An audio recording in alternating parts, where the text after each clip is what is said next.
जी मैं इस वक्त मौजूद हूँ बुरेवाला के नवाही गांव चक नंबर 171 ईबी में, जहां प्राइवेट स्कूल की छत गिरने से 10 से ज़ायद बच्चे मलबे तले दब गए। रेस्क्यू 1122 बुरेवाला ने बरवक्त रिस्पॉन्स करते हुए बच्चों को रेस्क्यू करके तिबी इमदाद दी। रेस्क्यू टीमों की जानिब से मलबे तले दबे ज़ख्मी बच्चों को हस्पताल मुंतकिल किया गया। वाक़या नवाही गांव 171 ईबी के पाक पंजाब मिडल पब्लिक स्कूल में पेश आया। क्लासरूम के ऊपर ज़ेरे तामीर कमरे का मलबा गिरने से छत नीचे आ गिरी थी। इस वाक़या में ज़ख्मी होने वालों में अल्ताफ़ वल्द मोहम्मद नूर उम्र 50 साल, अरसलान वल्द आबद उम्र 8 साल, मदस्सर वल्द अफजल उम्र 6 साल, हमज़ा अली वल्द शबीर अहमद उम्र 8 साल, मरियम दुख्तर मुशर्रफ उम्र 10 साल, हमना दुख्तर जुल्फ़कार अली उम्र 10 साल, रमज़ान अली वल्द मोहम्मद नबी उम्र 5 साल शामिल हैं। इस वाक़या के बाद इंतज़ामिया ने एक्शन लेते हुए पाक पंजाब पब्लिक स्कूल को मुकम्मल तौर पर सील कर दिया है और इसमें इस गफलत में जो शामिल हैं उनके ख़िलाफ़ उन्होंने सख्त से सख्त कार्रवाई करने का भी ऐलान किया है।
सर ने सील कर दिया, अब तो कोई इशू नहीं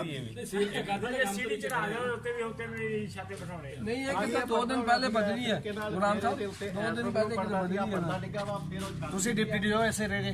हाँ जी ठीक है जी सर। एक ये हाले उस वक्त तक जब तक फर्दर डिसीजन नहीं होता स्कूल नहीं खोलना चाहिए। ठीक हो गया सर, ठीक है ठीक हो गया। हाँ ओके ਸਰ ਜੀ ਤੁਸੀਂ ਸੁਣਦੇ ਪਏ, ਕੋਈ ਬੱਚਾ ਇਸ ਸਕੂਲ ਦੇ ਵਿੱਚ ਹੁਣ ਨਾ ਵੜੇ। ਤੁਸੀਂ ਬੱਚਿਆਂ ਨੂੰ ਗਵਰਨਮੈਂਟ ਸਕੂਲ 'ਚ ਦਾਖਲ ਕਰਵਾ ਦਿਓ। ਜੇ ਤੁਹਾਡੇ ਬੱਚਿਆਂ ਨੂੰ ਨਾ ਸਹੀ ਕੋਈ ਪੜ੍ਹਾਵੇ ਤਾਂ ਸਾਨੂੰ ਦੱਸਿਆ ਜੀ, ਠੀਕ ਹੈ ਨਾ। ਔਰ ਕੋਈ ਫੀਸ ਨਹੀਂ।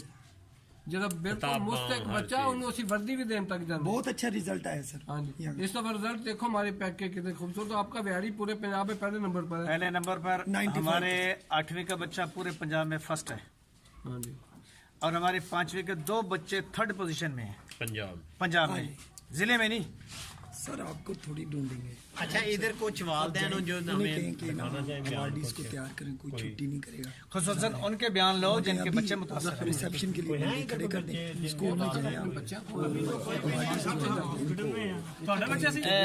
लाइब्रेरी में नंबरदार ने ले लो। सर दोबारा सर्टिफिकेट ਤੁਸੀਂ ਸਰ ਜੀ ਹੁਣ ਇਸ ਸੂਰਤ ਵਿੱਚ ਕੀ ਕੰਡੀਸ਼ਨ ਹੈ ਤੁਹਾਡੇ ਸਕੂਲ ਨੂੰ, ਕੀ ਕਰਨਾ ਚਾਹੁੰਦੇ ਹੋ ਤੁਸੀਂ? ये सर सील हो गया और जी सर कैंसर दे दी। इधर रजिस्ट्रेशन भी कैंसिल और सील हो गया। फर्दर एडजस्टमेंट ਔਰ ਇਹਦੀ ਬਿਲਡਿੰਗ ਫਿਟਨੈਸ ਹੁਣ ਮਹਿਕਮਾ ਬਿਲਡਿੰਗ ਦੇਵੇਗਾ ਇਹਨੂੰ। ਜਿਸ ਵੇਲੇ ਇਹ ਓਪਨ ਕਰਨਗੇ ਮਹਿਕਮਾ ਬਿਲਡਿੰਗ ਫਿਟਨੈਸ ਦੇਵੇਗਾ, ਇਹਨਾਂ ਦੇ ਬਾਰੇ ਨੂੰ ਚੈੱਕ ਕਰੇਗਾ, ਉਸ ਦੇ ਬਾਅਦ ਰਜਿਸਟ੍ਰੇਸ਼ਨ ਦੀ ਸਾਰੀ ਸਕੂਲ ਹੀ ਹੋਣਾ ਚਾਹੀਦਾ ਜਨਾਬ। ਸਰ ਸਾਰਿਆਂ ਦੇ ਇਹੋ ਹੈ, ਸਾਰਿਆਂ ਦਾ ਇਹੋ ਚੱਲ ਰਿਹਾ सर ने सबका ऐसे ही कर दिया। ਕਰਦੇ ਨੇ ਸਾਡੇ। ਹੁਣ ਵੇਖੋ ਤੁਸੀਂ ਕੱਲ ਕਿਵੇਂ ਮੀਡੀਆ ਵਾਲਾ ਸੀ ਤੇ ਕਿਵੇਂ ਬਾਈ ਇੱਕ ਮਿੰਟ, ਅੱਛਾ ਤੁਹਾਡਾ ਕੀ ਲੱਗਦਾ ਸੀ ਬੱਚੇ ਦੀ? ਮੇਰੇ ਮਾਮੂ ਦਾ ਬੇਟਾ ਜੀ। ਕਿੱਦਾਂ ਕਿਹੜੀ ਕਲਾਸ ਪੜ੍ਹਦਾ? 5ਵੀਂ ਜੀ। ਤੇ ਕਿੱਥੇ 5ਵੀਂ? ਇਹ ਤੁਸੀਂ ਸਾਰੇ ਇੱਥੋਂ ਐਸੇ ਚੱਕਦੇ ਹੋ? ਹਾਂਜੀ ਯਾਰ ਤੁਸੀਂ ਤਾਂ ਕਦੇ ਖਿਆਲ ਕਰ ਲਿਆ ਕਰੋ। ਚਲੋ ਸਾਡਾ ਤਾਂ ਪੂਰਾ ਜ਼ਿਲ੍ਹਾ ਹੈ, ਤੁਸੀਂ ਤਾਂ ਮਕਾਨੀ ਤੌਰ ਤੇ ਦੇਖ ਲਓ। ਕਈ ਵਾਰੀ ਇਨਫੋਰਮੇਸ਼ਨ ਭੇਜੀ ਮੈਨੂੰ ਗੁਰਦਾਰਾ ਵਿੱਚ ਆਪਣਾ ਨੰਬਰ ਜਨਾਬ ਨੂੰ ਕਵੀ ਇੰਡੀਪੈਂਡੈਂਟ ਕੀਤੀ ਜਨਾਬ ਦਾ ਫਰਜ਼ ਨਹੀਂ ਹੈਗਾ ਚੈੱਕ ਕਰਨ ਦਾ।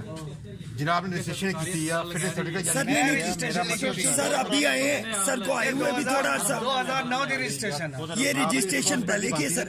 सर को आए हुए थोड़ा सा अरसा हुआ है, थोड़ा सा। ये रजिस्ट्रेशन पहले की हुई और सर सारे प्रोग्राम कैंसिल करके पहले इधर पहुंचे। चार अच्छा, चारों मेल हैं कि जनाना है? मर्द हैं। किससे कितनी है? टीचर एक 3 है और एक सर हैं, 3 औरतें। और कितनी फीस देते हो आप महीने की? 300।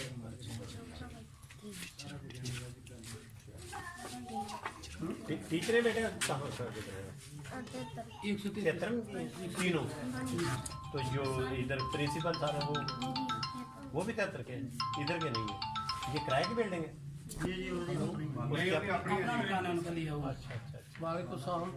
क्लास 5?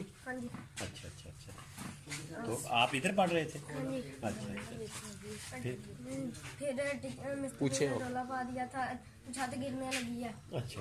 तो फिर आधे बच्चे बाहर निकलाए और आधे अंदर रह गए। बैग उठा के उन पे फिर गिरी है। उस्ताद कितने थे उस वक्त यहाँ? ਜ਼ਫਰ ਕਬਾਲ ਜੀ ਸਕੂਲ ਦਾ ਮਸਾਇਆ। ਹਾਂਜੀ ਬੱਚੇ ਅਸੀਂ ਥੱਲੋਂ ਆਪ ਕੱਢੇ ਆ ਜੀ। ਜੋ ਵੀ ਹੋਇਆ ਗਲਤ ਹੋਇਆ ਜੀ। ਆਪਣਾ ਸਕੂਲ ਹੋਵੇ ਤੇ ਯਾਨੀ ਕਿ ਸਹੀ ਹਾਲਾਤ ਨਾ ਹੋਵੇ, ਇਸ ਹਾਲਾਤ ਨਾਲ ਨਹੀਂ ਚੱਲਣਾ ਚਾਹੀਦਾ। ਕਿਸੇ ਨੂੰ ਤੁਸੀਂ ਆਲਾ ਕਿਆਦਤ ਨੂੰ ਕੋਈ ਪੈਗਾਮ ਦੇਣਾ ਚਾਹੁੰਦੇ ਹੋ? ਨਹੀਂ ਅਸੀਂ ਕਿਹਨੂੰ ਪਕਾਉਣ ਦੇਣਾ ਜੀ? ਆਲਾ ਕਿਆਦਤ ਨੂੰ, ਵਜ਼ੀਰ ਆਲਾ, ਵਜ਼ੀਰ ਆਜ਼ਮ ਨਹੀਂ ਜਾਂ ਉਹ ਸਭ ਅੱਗੇ ਉਹ ਸਭ ਚੱਲ ਗਈਆਂ ਖਬਰਾਂ। ਹੁਣ ਸਾਡੀ ਖਬਰ ਦੀ ਕਿਹੜਾ ਖਾਸ ਕਿ ਪਾਸ ਕਿਵੇਂ ਹੋ ਗਿਆ? ਅਗਰ ਇਹ ਉਹਨਾਂ ਦੇ ਮਿਆਰ ਤੇ ਪੂਰਾ ਉਤਰਦਾ ਵਾ ਤੇ ਇਹਨੂੰ ਪਾਸ ਕਰ ਦੇਣਾ। ਵੀਰ ਬੱਚੀ ਦਾ ਦੱਸ। ਮੇਰਾ ਬੱਚਾ ਸੀ ਸਕੂਲ ਚ ਪੜ੍ਹਦਾ, ਉਹਨੇ ਯਾਨੀ ਕਿ ਸਰ ਦੇ ਉੱਤੇ ਸੱਟਾਂ ਲੱਗੀਆਂ ਦੋ ਜਗ੍ਹਾ ਤੇ। ਉਹ ਟਾਂਕੇ ਸ਼ਾਂਕੇ ਲਵਾਏ ਆ ਵੀ ਬਿਹਤਰ ਹੈ। ਇਹਦੇ ਬਾਰੇ ਦੱਸ ਕੋਈ ਹਾਂ ਠੀਕ ਹੈ ਵੀ ਬਿਹਤਰ ਹੈ ਜਨਾਬ। ਮੇਰਾ ਬਿਆਨ ਇਹ ਜਨਾਬ ਮੇਰੇ ਹੈਡਮਾਸਟਰ ਦੀ ਕੁਰਬਾਨ ਸਾਹਿਬ ਦੀ ਜ਼ਿਆਦਤੀ ਹੈ ਕਿ ਥੱਲੇ ਬੱਚੇ ਪੜ੍ਹ ਰਹੇ, ਉੱਪਰ ਜਨਾਬ ਮੇਰੇ ਕੰਮ ਹੋ ਰਿਹਾ। ਨਹੀਂ ਅਸਲ ਜਿਹੜੀ ਗੱਲ ਦੱਸਣੀ ਚਾਹੀਦੀ ਹੈ। ਕੰਮ ਕਰਨਾ ਚਾਹੀਦਾ ਇਹਨੂੰ, ਬੱਚਿਆਂ ਨੂੰ ਛੁੱਟੀ ਦੇ ਕੇ ਕਰਾਉਣਾ ਚਾਹੀਦਾ ਸੀ ਤੇ ਲਿਆਦਾ ਜਿਹੜੇ ਨੁਕਸਾਨ ਹੋਇਆ ਇਹਦਾ ਕੋਈ ਅਦਾਲਤ ਹੋਣਾ ਚਾਹੀਦਾ ਨਾ ਬੱਚਿਆਂ ਨੂੰ। ਨੁਕਸਾਨ ਇਹ ਹੈ ਕਿ ਬੱਚਿਆਂ ਦੀ ਕਲਾਸ ਥੱਲੇ ਲੱਗੀ ਤੇ ਉੱਤੇ ਮਿਸਤਰੀ ਕੰਮ ਕਰ ਰਿਹਾ। ਮੇਰੇ ਆਪਣੇ ਬੱਚੇ ਤੇ ਮੈਂ ਸਕੂਲ ਦਾ ਮਸਾਇਆ ਵਾਂ, ਬਿਲਕੁਲ ਸਾਹਮਣੇ ਬੈਠਾ ਸੀਗਾ ਜਦੋਂ ਇਹ ਵਕੂਆ ਹੋਇਆ। ਛੱਤ ਡਿੱਗੀ ਆ, ਕੁਝ ਬੱਚੇ ਬਾਹਰ ਨੂੰ ਭੱਜ ਗਏ, ਕੁਝ ਅੰਦਰ ਨੂੰ ਭੱਜ ਗਏ, ਕੁਝ 7 ਤੋਂ 8 ਜਾਂ 10 ਬੱਚੇ ਥੱਲੇ ਆ ਗਏ। ਅਸੀਂ ਫੌਰੀ ਤੌਰ ਤੇ ਆਏ, ਆਣ ਕੇ ਬੱਚਿਆਂ ਨੂੰ ਥੱਲੇ ਉਹ ਕੱਢਿਆ ਵਾ, ਟੀਅਰ ਪਾਸੇ ਕੀਤੇ, ਟੈਲਾ ਪਾਸੇ ਕੀਤੀਆਂ, ਕੱਢ ਕੇ ਤੇ ਬੱਚਿਆਂ ਦੇ ਨਾਵਾਂ ਤੱਕ ਨਹੀਂ ਬਾਹਰ ਕੱਢ ਕੇ ਉਹਨਾਂ ਨੂੰ ਜ਼ਖਮੀਆਂ ਨੂੰ ਜਿਹੜਾ ਸੀਗਾ ਫੌਰੀ ਜਿਹੜਾ ਕਰੀਬੀ ਹਸਪਤਾਲ ਸੀ ਉੱਥੇ ਪਹੁੰਚਾਇਆ। ਉਸ ਤੋਂ ਬਾਅਦ ਸਾਰੇ ਆਏ ਪੁਲਿਸ ਵਾਲੇ, ਮੀਡੀਆ ਵਾਲੇ। ਉਹ ਤੋਂ ਪਹਿਲਾਂ ਬੱਚੇ ਜਿਹੜੇ ਸੀਗੇ ਉਹ ਹਸਪਤਾਲ ਮੁੰਤਕਿਲ ਕੀਤੇ ਜਾ ਰਹੇ। ਬੱਚੇ 6 ਤੋਂ 7 ਜ਼ਖਮੀ ਸੀ ਜਿਨ੍ਹਾਂ ਚੋਂ ਉੱਥੇ ਹੀ 171 ਸੀ। ਕਿਸੇ ਦੀ ਲੱਤ ਟੁੱਟੀ ਆ, ਕਿਸੇ ਦੇ ਬਾਜ਼ੂ ਤੇ ਸੱਟ ਆ, ਕਿਸੇ ਦੇ ਸਿਰ ਤੇ ਸੱਟ। ਲੇਕਿਨ ਮੈਂ ਉਹਨਾਂ ਬੱਚਿਆਂ ਨੂੰ ਜਿਹੜਾ ਅਸੀਂ ਐਂਬੂਲੈਂਸ ਦੇ ਜ਼ਰੀਏ ਜਾਂ ਆਪਣੀ ਮਦਦ ਆਪ ਦੇ ਤਹਿਤ ਹਸਪਤਾਲ ਪਹੁੰਚਾਤਾ। ਇਹ ਸਕੂਲ ਨਹੀਂ ਹੋਣਾ ਚਾਹੀਦਾ। ਆਪਦਾ ਨਾਮ ਦੱਸ। ਮੇਰਾ ਨਾਮ ਮੁਹੰਮਦ ਅਕਰਮ, ਜਨਰਲ ਕਾਉਂਸਲਰ ਜੀ। ਤੇ ਇਹ ਸਕੂਲ ਨਹੀਂ ਹੋਣਾ ਚਾਹੀਦਾ। ਇਮਾਰਤ ਬਿਲਕੁਲ ਖਸਤਾ ਜੀ ਆ ਗਈ ਆ। ਬੱਚੇ ਸਾਡੇ ਜ਼ਖਮੀ ਹੋ ਗਏ, ਬਾਜ਼ੂ ਟੁੱਟ ਗਏ, ਲੱਤਾਂ ਟੁੱਟ ਗਈਆਂ, ਸਿਰ ਪਾੜ ਗਏ। ਇਹਦਾ ਅਜ਼ਾਲਾ ਹੋਣਾ ਚਾਹੀਦਾ। ਸਕੂਲ ਬਿਲਕੁਲ ਨਹੀਂ ਇੱਥੇ ਹੋਣਾ ਚਾਹੀਦਾ।